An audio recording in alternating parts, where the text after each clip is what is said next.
प्रियो, जय मसीह की। आशा है कि आप स्वस्थ हैं, आप मस्त हैं, आप प्रभु के कार्य में व्यस्त हैं और आज का दिन आपको परमेश्वर की ओर से बख्शा गया है। आप खुश रहिए, आनंदित रहिए, क्योंकि ये दिन आपको परमेश्वर ने दिया है। हम एस्तेर की किताब में हैं और हम उसके 21 पद में, दूसरे अध्याय के 21 पद में आ गए हैं। तो प्रियो, यहाँ पर हम एस्तेर की कहानी को देख रहे हैं। हम मोर्दके को पूर्वी फाटक पर न्याय के रूप में बैठा हुआ देखते हैं और वहाँ पर जाने आने वालों के ऊपर वो ध्यान रखता है और बहुत सी बातें, वो जानकारी उसके पास रहती है। तो आइए हम 21 पद को पढ़ते हैं और वहाँ पर इस प्रकार से लिखा है, उन्हीं दिनों में जब मोर्दके राजा के भवन के फाटक में बैठा करता था, तब राजा के खोजे जो द्वारपाल भी थे, उनमें से बिक्तान और तेरेस नामक दो जनों ने राजा के शहर से रूठकर उस पर हाथ चलाने की युक्ति की। यह बात मोर्दके को मालूम हुई और उसने एस्तेर रानी को यह बात बताई और एस्तेर ने मोर्दके का नाम लेकर राजा को चेतावनी दी।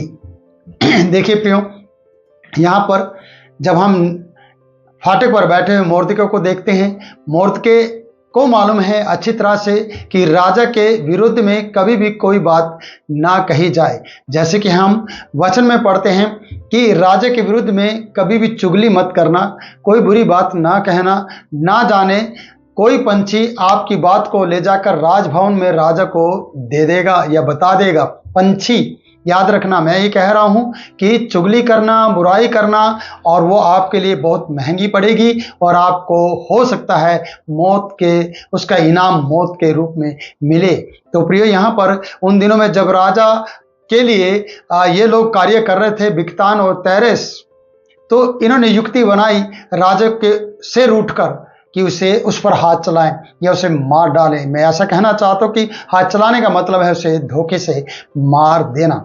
पर आप जानते हैं मोर्दके अब उसके लिए सिर्फ न्याय ही नहीं है, फाटक पर बैठने वाला व्यक्ति ही नहीं है, क्योंकि हो सकता है एस्तेर रानी ने अपने चाचा मोर्दके के लिए ये बात बताई हो कि वो मेरे पिता के समान है, उसने मेरा पालन पोषण किया है और मैं उसके अधिकार में और उसके अनुसार ही चलती हूँ और उसकी बातों को मैं माना करती हूँ। मेरा पिता से भी बढ़कर है वो, और हो सकता है उसके कहने पर, उसकी सिफारिश पर इसे न्याय के रूप में ये नौकरी मिली हो। तो प्रियो, मैं ऐसा कहना चाहता हूँ कि अब यहाँ पर देखा जाता है कि राजा के खोजे जो द्वारपाल भी थे, द्वार पर रहने वाले थे, और उनमें से वो राजा से रूठ गए। जो दो व्यक्ति हैं, बिक्तान और तेरेस, ये रूठ कर राजा पर हाथ चलाने के लिए युक्ति बना रहे थे और ये बात मोर्दके को मालूम पड़ गई। और मोर्दके को जब ये बात मालूम पड़ी, उसने एस्तेर रानी को बताया। क्यों नहीं वो डायरेक्ट राजा को बताता है, क्यों नहीं वो राजा से मिलता है और कभी भी राजा के सामने इस तरीके से कोई भी शिकायत लेकर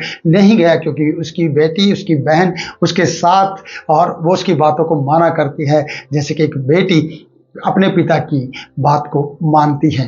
फिर यहाँ पर एक बड़े प्रेम को और एक आशीष को देखा जाता है, एक आज्ञा को देखा जाता है कि आज भी इस अध्याय में हम ये देख रहे हैं कि एस्तेर रानी बनने के बाद भी अपने चाचा मोर्दके की बात को मानती है। और मोर्दके ने, राजा को खतरा था, राजा की जान को खतरा होने पर भी, या उसे कोई मार दे, उसकी मौत ना हो जाए, तो राजा को वो बातें एस्तेर के थ्रू बताई गई, या कह सकते हैं एस्तेर को मोर्दके ने बताई और एस्तेर ने राजा को बताई। तो मैं यहाँ पर बताना चाहता हूँ कि उसने एस्तेर रानी को यह बात बताई और एस्तेर ने मोर्दके का नाम लिया है, अपने चाचा का नाम लिया है प्रियो, अपना ही नहीं लिया, लेकिन राजा के सामने अपने पिता, जो उसके पिता समान था, चाचा मोर्दके का नाम लेकर उसे बताया है कि ये बात वहां से पता चली है। और आगे वचन बता रहा है 23 पद में, यहां लिखा है, तब जांच पड़ताल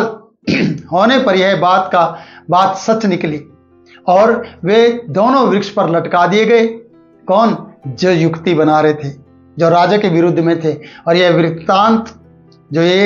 वृत्तांत था, जो ये कहानी थी, ये राजा के सामने इतिहास की पुस्तक में लिख ली गई और यहाँ पर यह अध्याय समाप्त हो जाता है। प्रियो, मैं ऐसा कहना चाहता हूँ कि उससे मोर्दके को भुला दिया गया जिसने राजा की जान बचाई। एस्तेर वहां पर चुप है, राजा चुप है, और ये कहानी, ये बात इतिहास की पुस्तक में लिख ली गई। जो फांसी पर चढ़ाए गए, जो पेड़ पर लटकाए गए, वृक्ष पर लटकाए गए, उनके नाम लिख लिए गए, उन्हें मार दिया गया और ये कहानी यहाँ पर समाप्त हो गई और उसको कोई भी इनाम देकर प्रोत्साहन नहीं मिला, उसकी कोई भी इज्जत मान सम्मान नहीं मिला और ये बात यहीं पर दफन कर दी गई। प्रियो, कैसा लगता है और कैसा लगा होगा मोर्दके को, कैसा लगा होगा रानी एस्तेर को कि राजा ने ये बात को यहीं पर स्टॉप कर दिया, यहीं पर बंद कर दिया।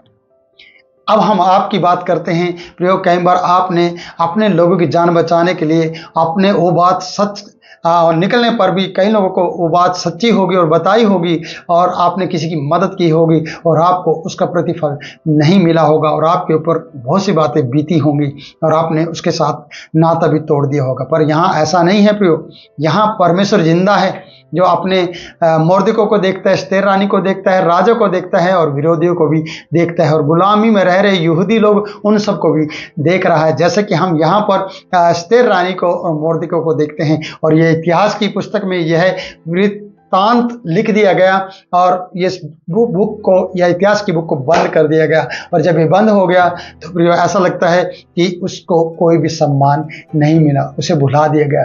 पर मोर्दके उदास नहीं हुआ, मोर्दके के लिए कोई भी ऐसी आगे बात नहीं चली। तो मैं ये कहना चाहता हूँ कई बार आपके जीवन में इस प्रकार से बातें होती रहती होंगी कि आपने बहुत सी बातों में बहुत से लोगों की मदद की होगी लेकिन आपको कोई प्रोत्साहन के शब्द आपको बोले नहीं गए होंगे, आपको कभी धन्यवाद नहीं दिया गया होगा। पर घबराने की जरूरत नहीं है एक समय आएगा जब आपके इन सब बातों के प्रति आपको उन सब का प्रतिफल मिल जाएगा। मेरी बहन, मेरे भाई, आपकी प्रार्थनाओं का प्रतिफल मिलेगा, आपकी दान भेंट और जो भी आप परमेश्वर के लिए बलि करते हैं परमेश्वर के लिए, उन सब का प्रतिफल आपको मिलेगा। आप जब घर से परमेश्वर के भवन तक आते हैं और वहाँ समय बिताते हैं तो प्रियो उसका भी प्रतिफल आपको मिलेगा।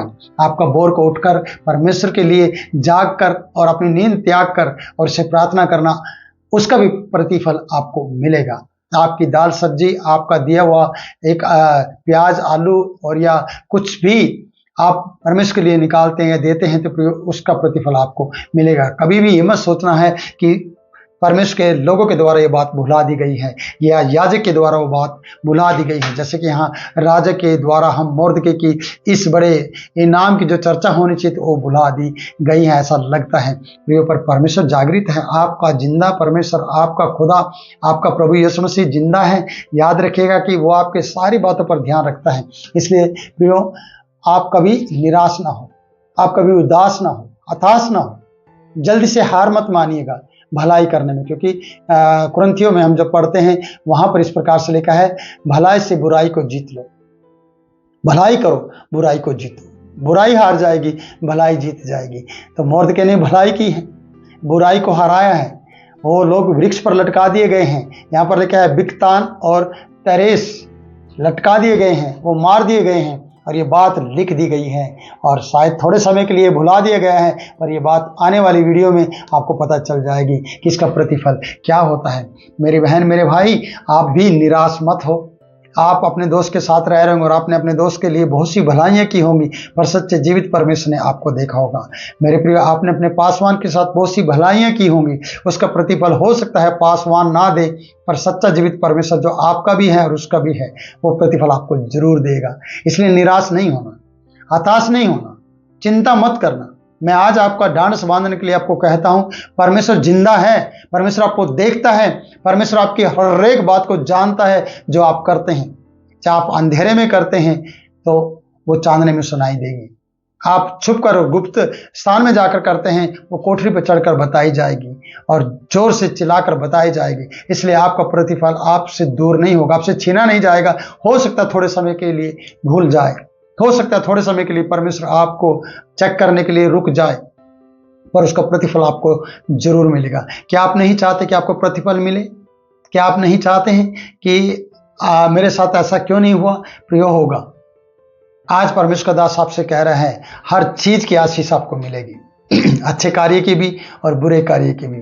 बुरे कार्य के लिए आप जानते हैं वो आशीष नहीं होती, वो श्राप होता है। तो प्रियो, उसकी भी सजा है।